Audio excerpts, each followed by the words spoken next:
Isinensus ni David ang mga sundalo niya. Ika-24 na kabanata. Muling nagalit ang Panginoon sa mga Israelita, kaya ginamit niya si David laban sa kanila, sa pamamagitan ng pagsasabi sa kanya na isensus ang mga mamamayan ng Israel at Huda. Kaya sinabi ni Haring David kay Joab at sa mga komander ng mga sundalo, puntahan niyo ang lahat ng lahi ng Israel, mula Dan hanggang sa Beersheba, at isensus niyo ang mga mamamayan, para malaman ko kung ilan silang lahat. Pero sumagot si Joab sa hari, paramihin sana ng Panginoon na inyong Diyos sa mga tauhan niyo ng 100 beses, at makita niyo sana ito. Ngunit mahal na hari, bakit gusto niyong gawin ang bagay na ito? Ngunit nagpumilit si David, kaya lumakad si Joab at ang mga opisyal ng mga sundalo para isensus ang mga mamamayan ng Israel. Tumawid sila sa ilog ng Hordan at nagsimula sa pagsensus sa Aroer, timog ng bayan na nasa gilid ng daluyan ng tubig. Mula roon, dumiretso sila sa Gad hanggang sa Jazer. Pumunta rin sila sa Gilead, sa Tatim-Hodsi, sa Danjaan, at umikot sila papuntang Sidon.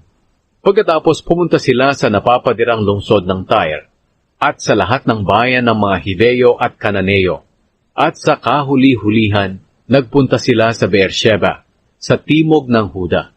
Nalibot nila ang buong bansa sa loob ng 9 na buwan at 20 araw, at pagkatapos bumalik sila sa Jerusalem.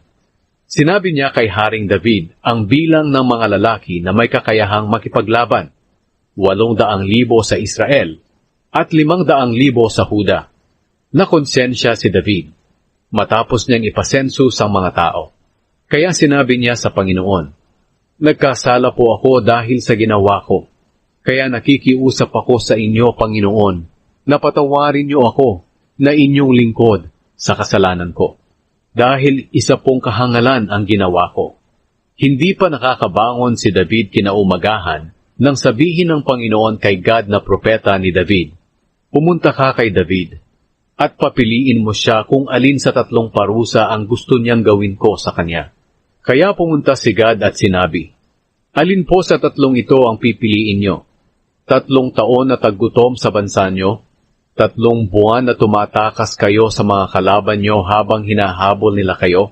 O 3 araw na salot sa bansa niyo? Pag-isipan niyo po ito ng mabuti, at ipaalam niyo po sa akin kung ano ang isasagot ko sa Panginoon na nagsugo sa akin. Sumagot si David kay Gad, nahihirapan akong pumili.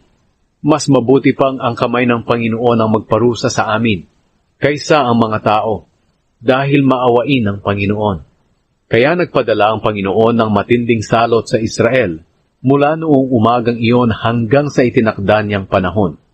At 70,000 tao ang namatay mula Dan hanggang sa Beersheba. Nang papatayin na ng anghel ang mga mamamayan ng Jerusalem, naawa ang Panginoon sa mga tao.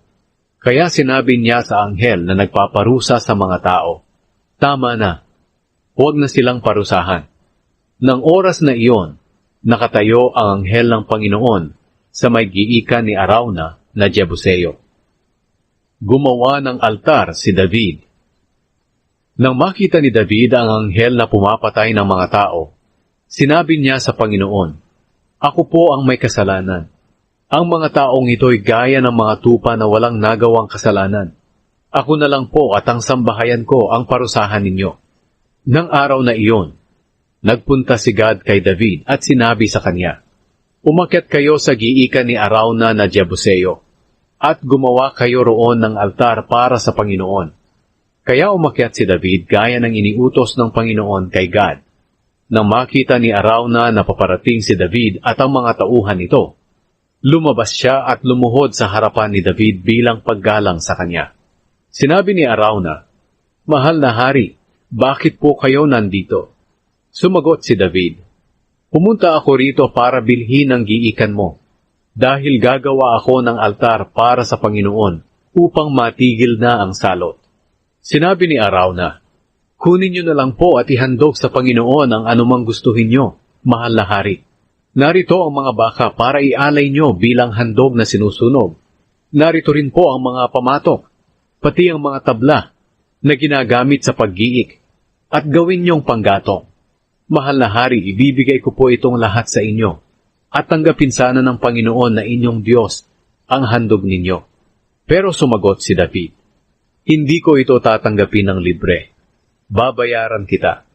Hindi ako maghahandog sa Panginoon kong Diyos ng mga handog na sinusunog na walang halaga sa akin. Kaya binili ni David ang giikan at ang mga baka sa halagang 50 pirasong pila. Pagkatapos, gumawa siya roon ng altar para sa Panginoon at nag-alay ng mga handog na sinusunog at mga handog para sa mabuting relasyon. Sinagot ng Panginoon ang panalangin ni David para sa Israel at huminto ang matinding salot.